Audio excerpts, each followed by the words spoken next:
So here we go with part 2 in 3, 2, and 1.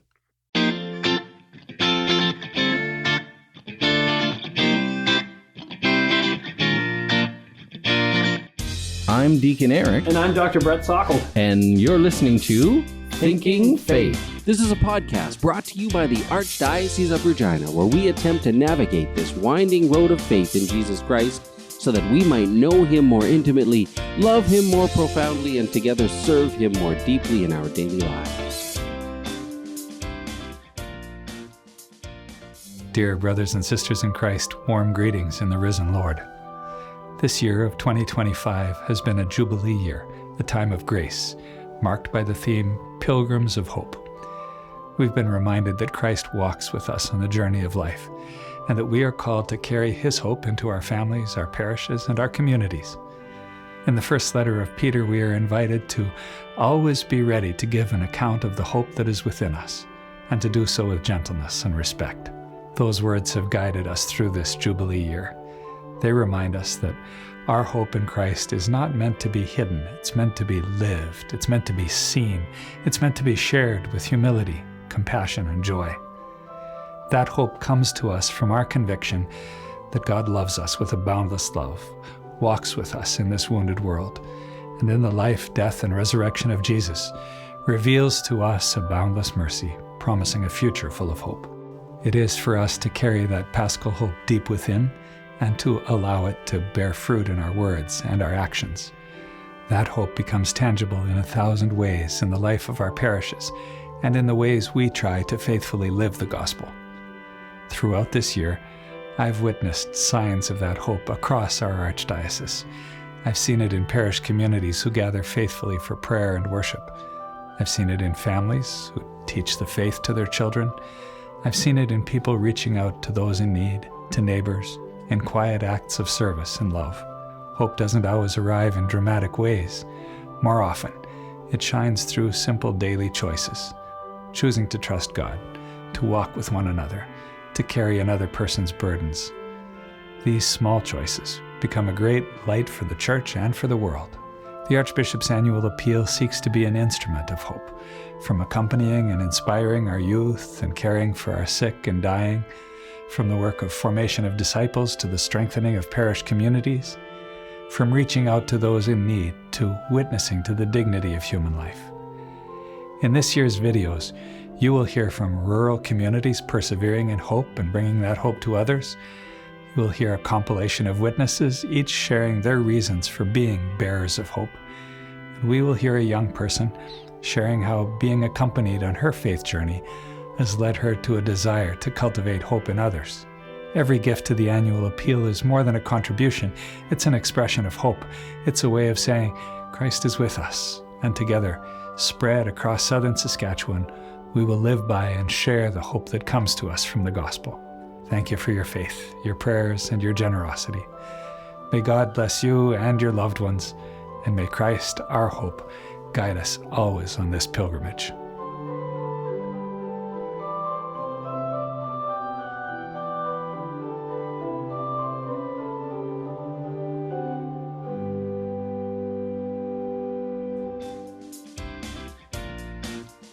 Welcome, everyone, to another week of Thinking Faith, where we continue our discussion on the rapid shift in interest in the Catholic Church over this last Easter season. Young people in particular.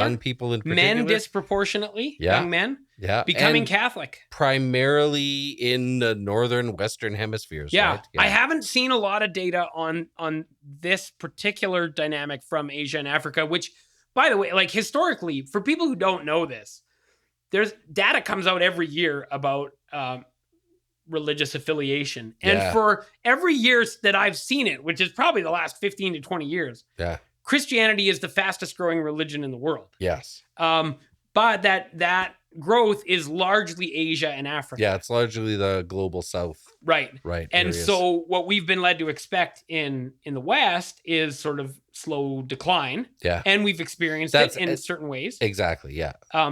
But, and this is what I think is fascinating, we probably in the West, because we're so, what are we? We're Eurocentric or whatever we are, right? Chauvinistic, whatever. I mean, everyone sees things through the lens of their own culture. So I don't, we shouldn't be too hard on ourselves for seeing things from our own perspective. Yeah. But anyways, it's good to get outside your own perspective It is. too. Yeah. And one of the things that you can presume if you're looking at this through Western lenses is the growth of the church in Africa and Asia is not the thing that's going to sweep into the West, but rather the West is further advanced economically, socially, whatever, politically, however you want to put it, technologically. Mm-hmm. And so as those things move into the global South, into the developing world, then they will experience the same decline in religion. Decline, yeah. Right. And I think that's a tacit presumption when we talk about the decline in the West, even though, yes, Christianity is growing faster than any other religion in the world, but it's on the clock. Yeah. Because once, the birth rates come down and the medical systems are better and the technology is there and communications and women's equality. Then they're in the same boat as the rest Then they're in the of same us. boat as us, and then religion will decline, right? It's very easy to presume that. And what we're seeing in the data from Easter 2025 is that something about that story can't be quite right. Mm-hmm. Instead of the economic and social and political and technological factors that have, by many accounts, made the West less religious, making, Africa and Asia less religious, the West has become more religious, Mm-hmm. or at least, we talked about the difference. Yeah. It's not just more religious, but more clearly defined. Between those opting for religion and those not. Yeah. The mushy middle is kind of disappearing. But the people becoming more interested in religion and in a serious embrace of religion in the West seems to push back against this narrative. And one way I think you can look at this, and this is maybe where we'll start the conversation here, is these factors which looked like they would lead to the rejection of religion, Mm-hmm. as they have been given like more and more free reign, Yeah. have actually exacerbated certain conditions that actually made religious questions more urgent rather than less. Yeah. Right? The free reign, especially around determining those key aspects of the human person, your purpose, identity, meaning, value, right? Those kinds of things where we say, well, they're completely undefined. You figure that out on your own. Yeah, because they're not an economic or a technological or political question. Yeah. Even though they come in disguise once in a while. Yeah. And what we found is instead of giving the ultimate uplift in freedom and joy and happiness, it's led to this growth in despair and despondency. And, I'm lonely and I'm anxious and I don't know what my life is about. Yeah. And there's nothing to give me any kind of input unless I make that up for myself, or assume that from someone else.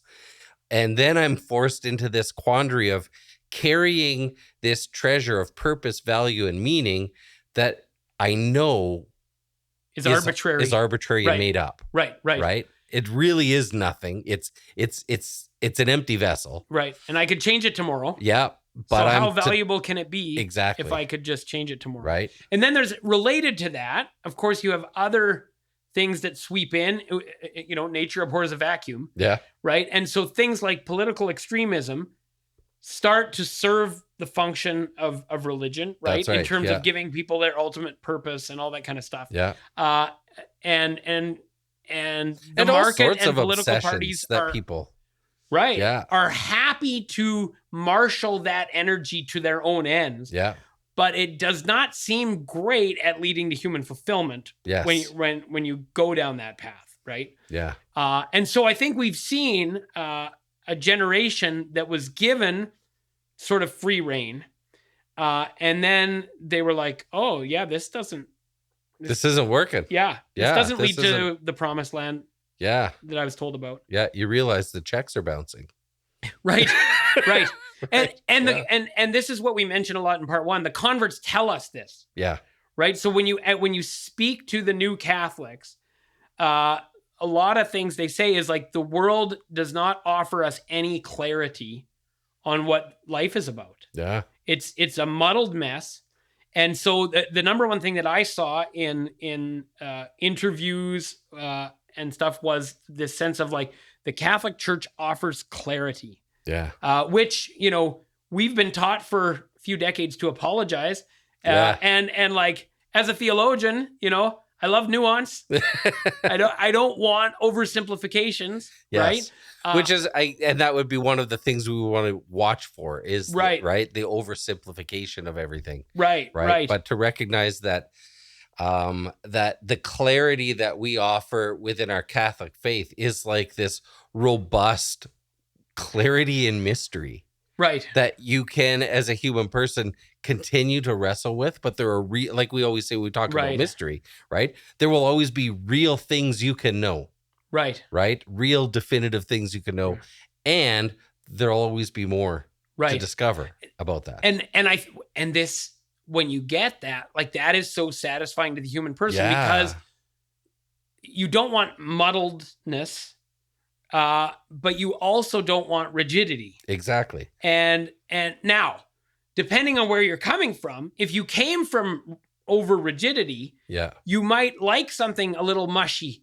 Yeah. Right? That feels like you can breathe a little and make some of your own decisions and figure things out for yourself. Yeah. That is not where the people who are coming into the church are coming from. Yes. They're coming from this vague, you know, fluffy, nondescript, right? Whatever. Yeah. They want clarity, but what they might think they want is a kind of rigidity. Yeah.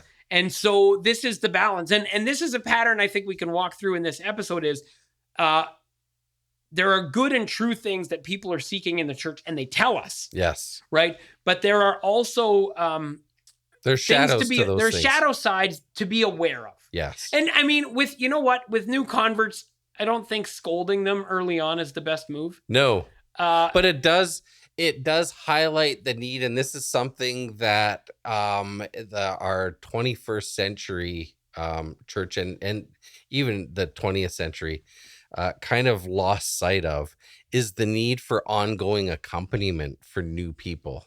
Right. We haven't done that well. Right. Even when things were, well, I don't know if they were, even when things were much better population wise in our churches, we weren't doing it well then. And it can be a struggle going forward. Well, and this is important to me. It's easy when we see numbers going up to be like, well, that's great, which it is. It absolutely is great. Yeah. I don't want to be, a downer on this, but also sometimes when the numbers are great, there's something hidden underneath. You think about the collapse of Catholicism in Quebec, for instance. Well, the numbers were great. And something was missing at the heart so that when the bottom just fell out. When the bottom, there was this collapse, right? And so I think not just celebrating the numbers, but being attentive to the challenges that the numbers present. And one way of thinking about it is like, okay, lots of people are interested in Catholicism. That's great. The Holy Spirit is moving. What does discipleship look like in this context? That's exactly it. Right? Yeah. Where's the invitation and the call for us today? And so I think let's maybe walk through a few things that the converts are telling us that they're looking for, and what are maybe the shadow sides to watch for, and then how does that look in terms of discipleship, right? Yeah. So if the first one is clarity, I think, and we've already said, I think the shadow side is rigidity. And so in discipleship, right, it's your clear answers are great and give them when they're available, but also life is often messier than you imagine when you come to some new understanding or whatever. And a new convert is going to run up against things that are not clean and easy. Yeah. Even if it's something, and we'll talk about this more, but even if it's something as simple as like, oh, not everyone in the church seems to be all on board for all the things that I loved about the church that made me sign up. Yeah. So what am I supposed to do about that? Now, maybe all those people are just bad, unfaithful Catholics. Yeah. And they should either shape up or ship out, right? Or maybe the Catholic tradition is deeper and richer than you've yet had opportunity to encounter. Yeah. And maybe those people know a little something. They might not be perfect. They might have their own mistakes, but they might also know a little something that is worth encountering and learning from. Yeah. Right. And you're often going to find, just as you try to live out the life of faith, that some things that looked cut and dried are less cut and dried. Yeah. And the church has thought about this for a long time. Mm-hmm. You can get in a panic where you're like, oh, the church was really clear and now life is messy. So now I guess the church doesn't have what I thought it had. Yeah. Or you can be like, oh, the church got here hundreds of years before me and has thought through this through the lives of literally thousands or millions of faithful people. Yeah. And they've actually, and I'm thinking of very specifically, right? So let's say, I'm going to make up a scenario. I hope it's realistic enough, okay. Right? Someone experiences assisted suicide in their family. And it destroys, and we heard Amanda last season on here. Like this happens to non-believers, right? Yeah. Assisted suicide isn't just hard on your family if some of you happen to be religious. Yeah. She told stories about non-religious families who all thought that this was a good idea from a social and political point of view. Yeah. And then it was devastating. Who didn't like the consequences and now are like, what the heck has happened? Okay, so let's imagine you're one of those people. And the Catholic Church has taken a strong stand against assisted suicide. Mm-hmm. And you're like, sign me up for that. That's right. Now you found a home where you fit and where clear teaching on something that's really wrong with the world. And this is a story that a lot of people are telling, right? Yeah. Clear teaching when the world is messed up. Okay, now your spouse is diagnosed with... where are you going with it? Yeah, well, there might be a better example. But where I'm going is, your spouse is diagnosed with something terrible, and you are under the impression that what the church says is keep people alive at all costs. Yes. Okay. Right? Yeah. So you thought you had clarity, but now you're saying this keep people alive at all costs looks like imposing a ton of unnecessary suffering on a person that I love. Yeah.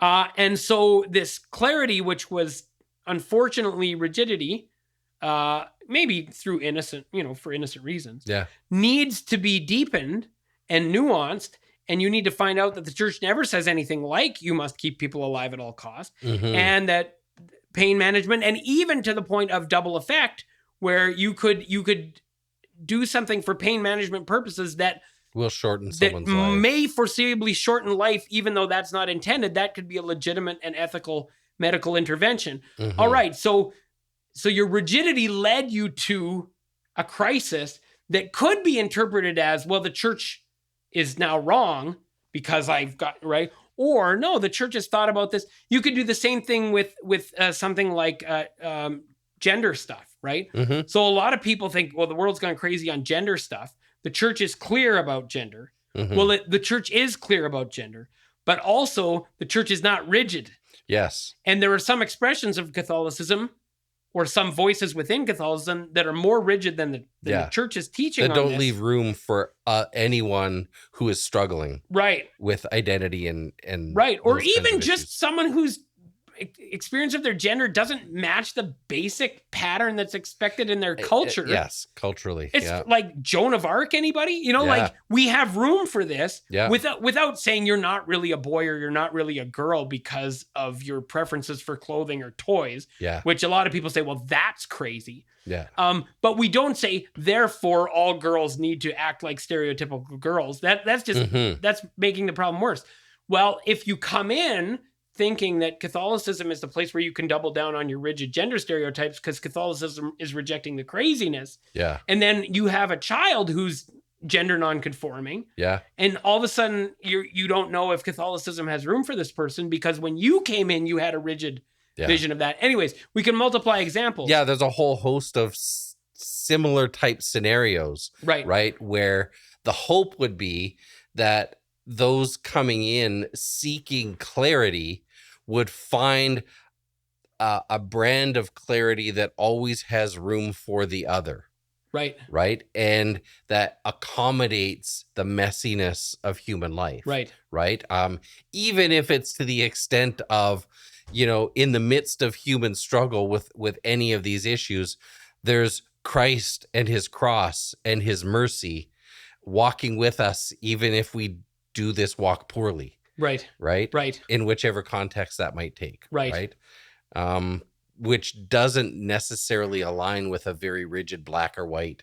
Right. You do this and you're doing good, and you do that, you're doing bad and you're out, right? Those kinds of things. Well, and one of the, dangers with rigidity in anything, whether it's religion or not, and this relates to, I think, maybe a second thing, so this is maybe a segue, is rigidity can come from a need to assert one's identity as being on the right side and other people on the wrong side. Yeah.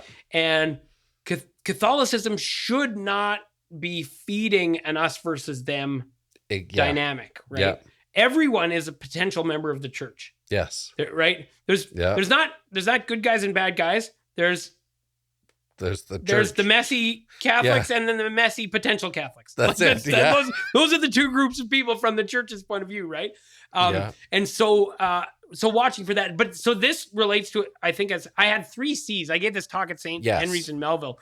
The 3 C's from my reading that so we talked about clarity.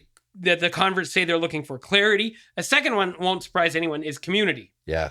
And we talked about this, the loneliness coming out of the pandemic, but also just general social dynamics around social media. We didn't say this. One thing that's leading to loneliness is actually just smaller families. Yeah. I read I read a great article about cousins.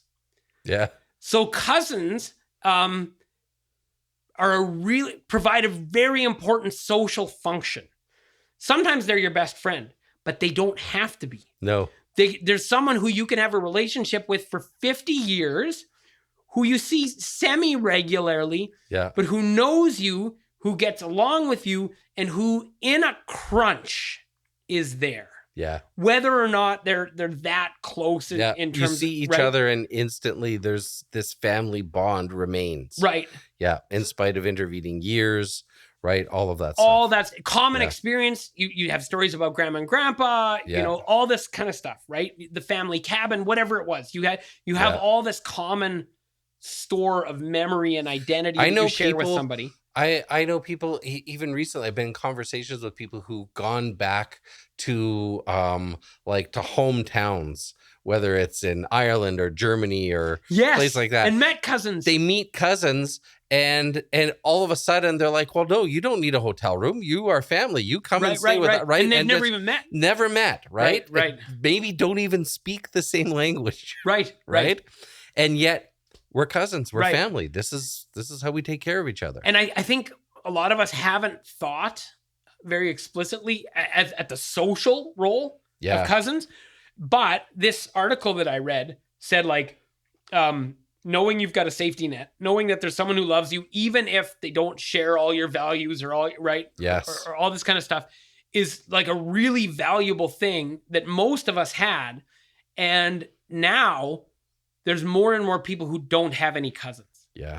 And how that correlates with growth in loneliness is an interesting and complicated kind of thing. And connection to those basic communities. Right.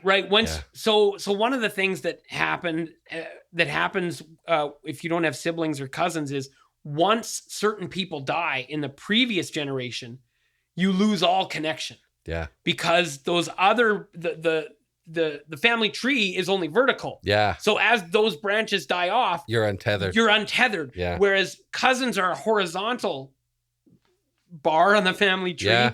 And so things get maintained even when the older generation starts dying. So anyways, that's just one example that I hadn't considered very much. But when I read this article, I was just like, it's so true. All of a sudden makes sense. It's interesting too. So this is anecdotal from conversations with individuals that I got to know in the Jehovah's Witness church faith. I remember conversations with them remarking on how, whenever they travel, they never book hotel rooms or anything. Okay. They just look up the local Jehovah's Witness community and they open their homes to each other. Right. And vice versa. So I'm not Jehovah's Witness, obviously. this is anecdotal, but it seems to me that it's an example of a community who recognizes the need for these kind of social relationships, and it's built into their culture. Okay, this is wild because I literally just had a situation that's very analogous to this happen, right? So Toby is doing very well at chess. By the time this airs, this will have all happened, but he's going to some chess tournaments in the Lower Mainland in BC in July, and it's like almost 2 weeks of chess tournaments, and it's expensive enough to fly him there and pay for the registration, but 2 weeks of hotels was going to cost more than everything else combined. Oh yeah, easy. It was just not, we couldn't do it. If he stayed in a hotel, we couldn't do it. Now we don't have cousins in the Lower Mainland, but I wrote Monsignor Smith from the Archdiocese of Vancouver and said, who do you know in North Surrey? And he put us in touch with Deacon Steve and his wife Margaret, who are empty nesters. They got 3 bedrooms. We're 15 minutes from the hotel where the tournament is happening. So Toby's going to stay with Deacon Steve. Yeah. Because I just reached out to the local Catholic community through Monsignor Smith, who knows everybody. Yeah. And right.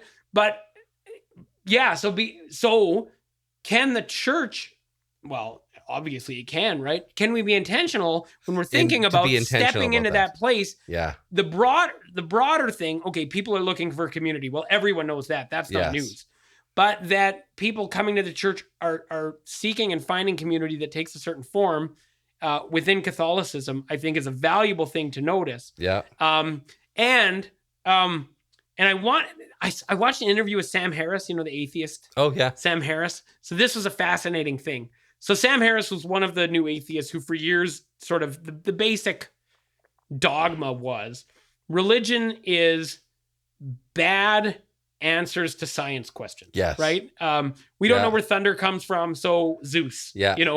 I still catch Neil deGrasse Tyson doing the same thing. It's still out there. And I really like him. He's good at lots of things, but that's and so then every dumb. now and then he'll throw that out, and it's just presumed as if it's straightforwardly true in certain segments. So Sam Harris is one of the people who kind of toted that around. Yeah, and obviously that's not true. And these new converts, people becoming interested in religion, are not saying, I don't understand thunder, so now I believe in Zeus again. Yeah.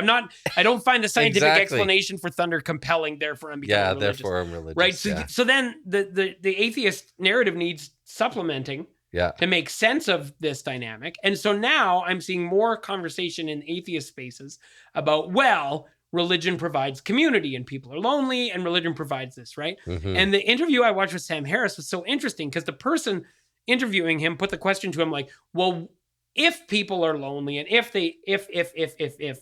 wouldn't, religion in such a case be better than nothing, And these are both atheists, right? A consolation prize. Yeah. And Sam Harris said, well, if you caveat it like that, I almost have to say yes.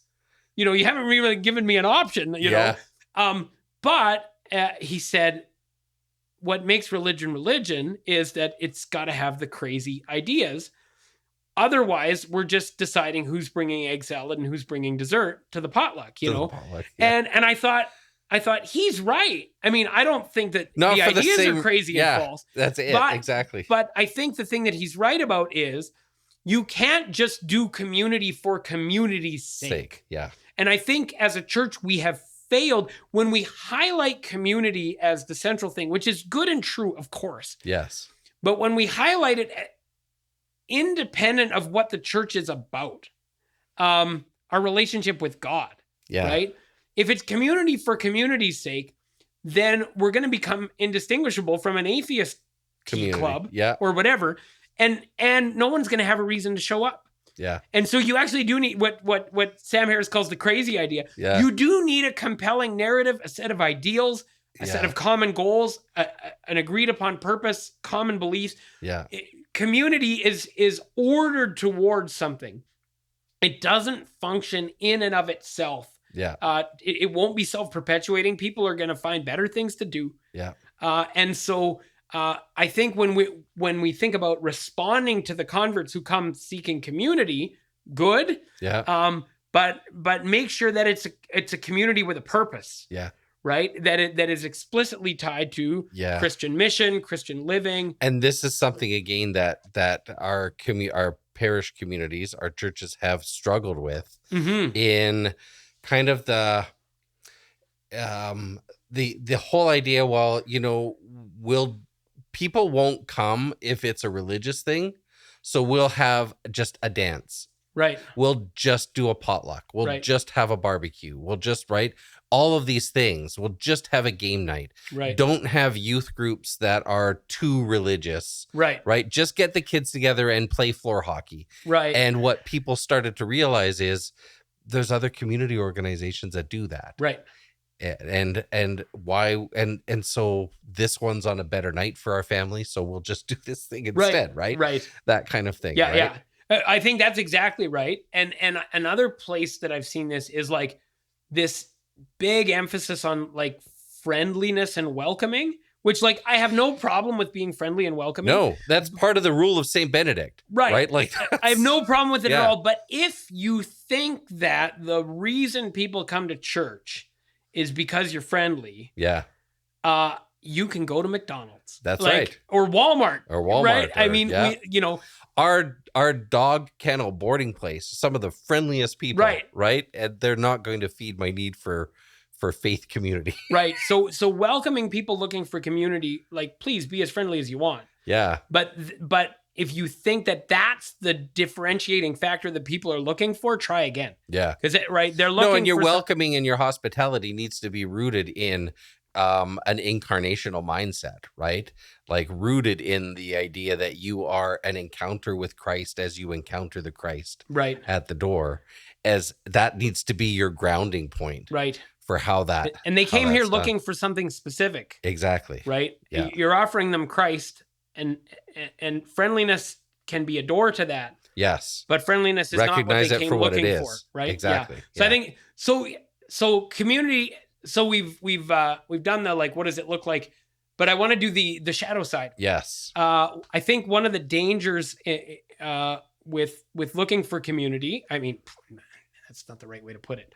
One of the things that can happen when we think we found a community, is we can become kind of tribalistic. Yeah. Right. So we use this term has been thrown around a lot more as our culturally we've struggled with polarization. Right. And the extremes of ideologies in that. Right. Because that's often the form that tribalism takes. Right. Yeah. And so there's a real danger if someone is fleeing something that's crazy or wrong in the world, that what they bring with them is the sort of categories that the world uses to think about that particular question, but more than that particular question, about people who agree with me and people who disagree with me. Yes. Right? And how I relate to those kinds of people. That's right. Yeah. Whether your community has this built-in capacity to other people, right? To exclude and form barriers of relationship between. Yeah. And I've used this language, probably on the podcast before and in my writing, like if we import the division from the world into the church, that's a fail, right? We need to model the opposite. It's why I always try to correct people, or at least engage in a deeper conversation when they complain about or uphold like a conservative Catholicism or a liberal, right? This person is too liberal in their faith, not talking political and stuff, but to always kind of identify that those terms don't really quite fit in a Catholic worldview. Right. Yeah. Even that's a very good base, like, cause that doesn't take the bait to have a fight about this or that topic. No. It just says like the framing here I don't find super helpful. And most people have to acknowledge, oh yeah, that frame doesn't work great here, right? Exactly. And if they can acknowledge that, then okay, so what are some other ways we might be able to talk about this? Yeah. Because it doesn't mean that there aren't better and worse ways to conceptualize or think about or put into practice any number of things. Oh yeah. But it clears the ground to have the conversations about that in ways that don't get burdened by some other set of categories that don't apply here. Yeah. Right. Yeah. And so exactly.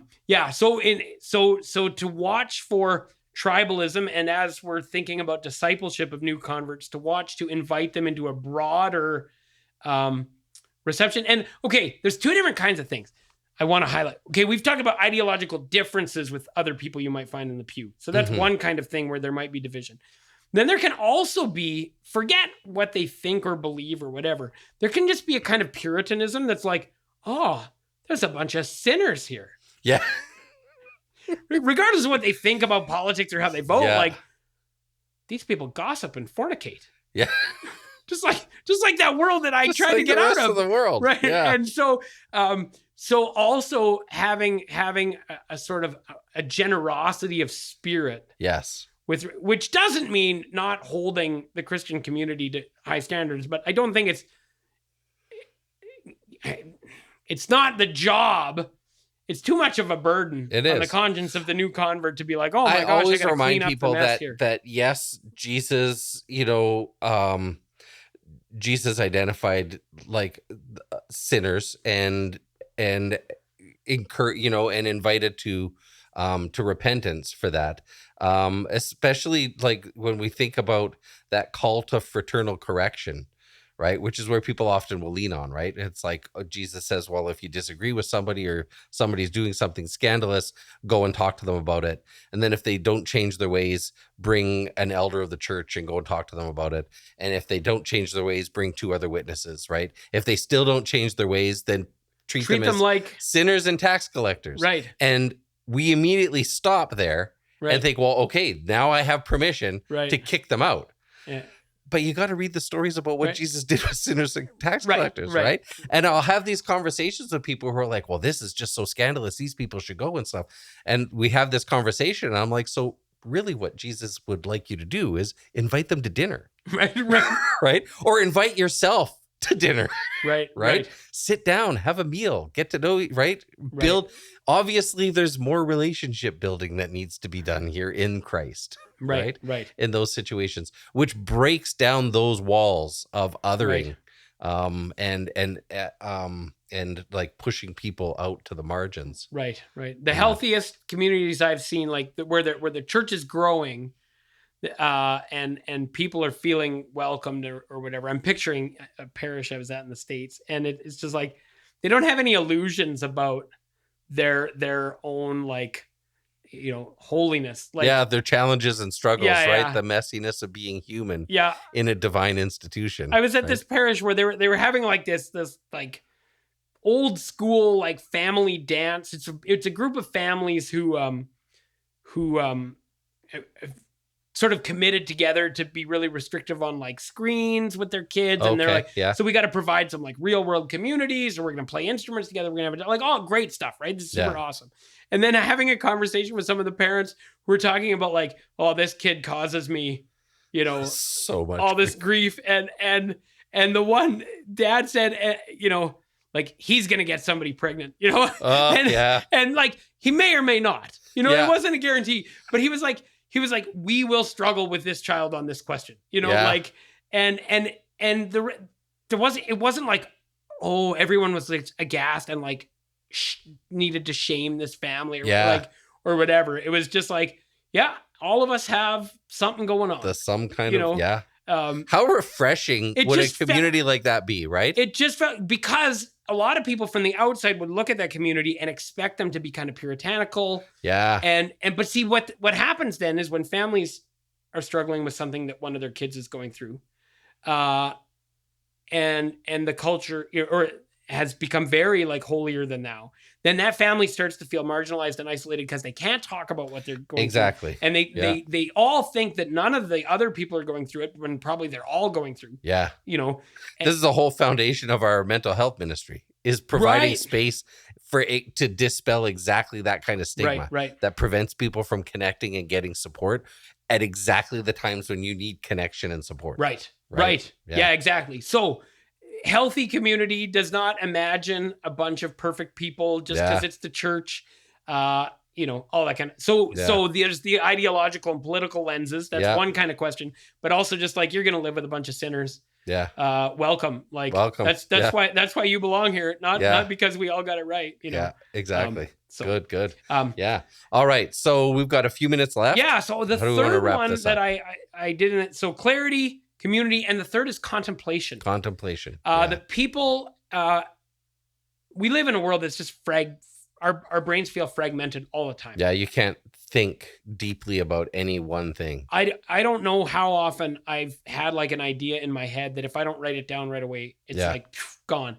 And I spend a lot less time on devices than a lot of people. So I don't know how people who spend more time on it than me function, because I find I'm like right at my limit of what I can handle in terms of social media and smartphone, whatever, without my brain just cracking right up. Yeah. And so in a time when our attention is completely fragmented by our devices and by advertising and consumer and whatever else, people have said like a quiet space to pray and think. Yeah.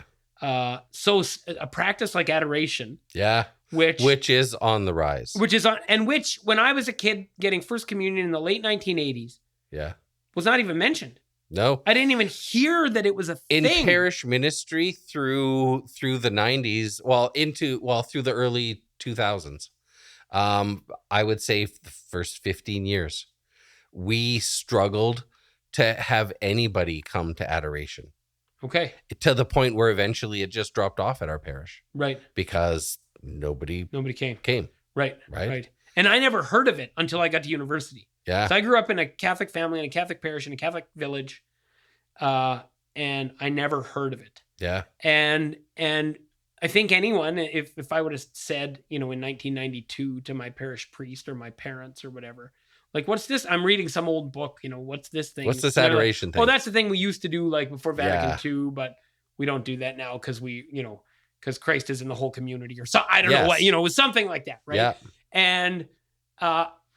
And no one would have predicted its resurgence. Yeah. In that time and place anyways. And I think that's one example that highlights it's a very human need to be still and to be quiet and to have some time to put your thoughts in order. And I mean, which is why, even in secular realms, like meditation has a pretty good name.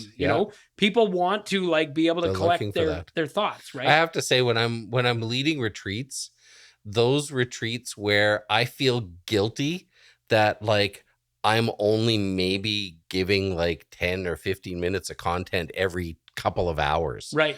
I haven't really done a whole lot for these people. Right. Those are the ones where people are like, oh my gosh, this was so amazing. I needed this so badly and stuff. Right. Because people they crave that space. Right. But they crave what they're craving, even if maybe they don't name it right out of the gate, they're craving a Christ-filled space. So this is right. So I mean, nothing wrong with collecting your thoughts. Yeah. In a non-religious context. Sitting for 20 minutes in absolute quiet. Right. That's all well and good. But I think the same thing we said about community can be applied here. Yeah. Right. There's a good, but what is, the Christian community, what is at the center? Yeah. Is what makes it the kind of community it is and gives it the value that it has. And same thing with contemplation. You can do contemplation in a Christian or a non-Christian way, but if people are coming into church looking for some quiet space, this is an opportunity to introduce them to the quiet space at the center. That's it. Yeah.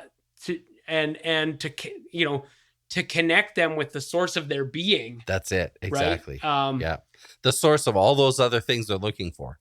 The source of value, the source of identity, right? Purpose. The source of purpose. Right. Right. To find that at the center of who you are. Right. In this space. Yeah. So I think the shadow side, now I don't think the shadow side here I don't think we're in great danger. Mm-hmm. I haven't seen a lot of this. Yeah. But I think the shadow side of this one could be a kind of retreat from the world. Yes. Not a retreat with Deacon Eric. No, but I know what you mean. A retreat from the world, right? Yeah. Where it's like, okay, everything out there is so crazy. I need to come here and be quiet. Yeah. And everything out there is so bad that I won't even engage. Exactly. Right? Yeah. I don't know. Maybe that's more prevalent than I'm giving it credit for. But however prevalent it is, or however much of a temptation it is. At the very least, there's an idea. Even if people can't live up to it, I do find people experiencing guilt that they don't disengage from all of the things. Right. Yes. And I also find I don't know if I would say resistance. Maybe sometimes there's resistance, but the Jesuit idea of God in all things, right? Just that kind of sense that every aspect of our life can and be and is a vehicle for God's divine revelation in our lives, right? Right. And guidance and stuff. People tend more to accept that if I'm quiet in a church in adoration, I will meet Christ. Right. Rather than Christ present in all of the other aspects of my work and stuff. Right. So right. I can see that then becoming an escape. Yes. Right. Whereas our approach to this contemplative space should always lead us back out into the world to encounter the rhythm of Christ, of liturgy, of the coming in, gathering in and being sent forth.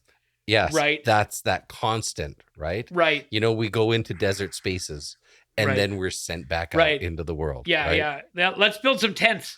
Yeah. It's good for us to be here. Let's build some tents. Which Peter was right. I always tell people, no, Peter was not off the mark there. It was good to be there. It was a good thing. He wanted a good thing. Yeah. Right. But that's not what the Christian mission is. Right. It isn't just let's camp out here with Jesus forever. Right. Jesus says, no, there's stuff that needs to be done. Right. There's a whole world that I've given to you and given over to you as stewards. Right. And a whole world where you will also find me. Right. Now that you know me here, you will discover me better there. Right. That's the hope. Right. I'm even thinking, I don't know how well this fits. I'm even thinking of Pope Francis's image of the field hospital. Yes. And no one wants to stay in the hospital forever. No. That's it. Right. We're not made for that. Yeah. Yeah. So sometimes you need to come in and be quiet and get away from whatever. And it's good to go on retreats and all of that's good, right? All of those things. But that's not you are always a person with a mission. Yeah. So you might call that quietism or whatever, or retreat. But so the shadow side, even if it's, I like your distinction. It may not be a huge threat to the life of the church, but it may be a thing that people feel guilty about individually, and they need a little permission to be like, no, you're not supposed to only be here in the church and retreat all the time, right? Yeah. So I think the converts have told us, from what I've read, that they're looking for clarity, for community, and for contemplation. And I think they're looking in the right place. Yes. I think the Catholic Church has better resources. We may be a little bit biased. We're a little biased. Maybe. I think the Catholic Church has better resources on those questions than anything else going. Yeah. So I think we have really something to offer. But in any of those particular natural human needs, the church wants... I think the reason the church has the resources it does is because it has Christ.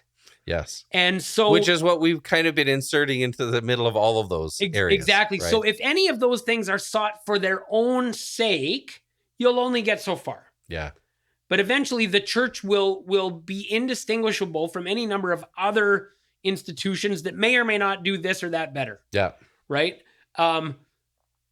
But only if you introduce Christ at the center of the clarity, which helps you avoid the rigidity. If you introduce Christ at the center of the community, which helps you avoid tribalism. If you introduce Christ at the center of contemplation, which helps you avoid the quietism or the running away from the world. Yeah. Then you've got something, absolutely compelling. Yeah, that's compelling. You can sink your teeth into. So from a mission perspective for parishes, for communities, if this trend continues, it would be encouragement to focus on how do we create authentic encounters with Jesus Christ in each of those areas.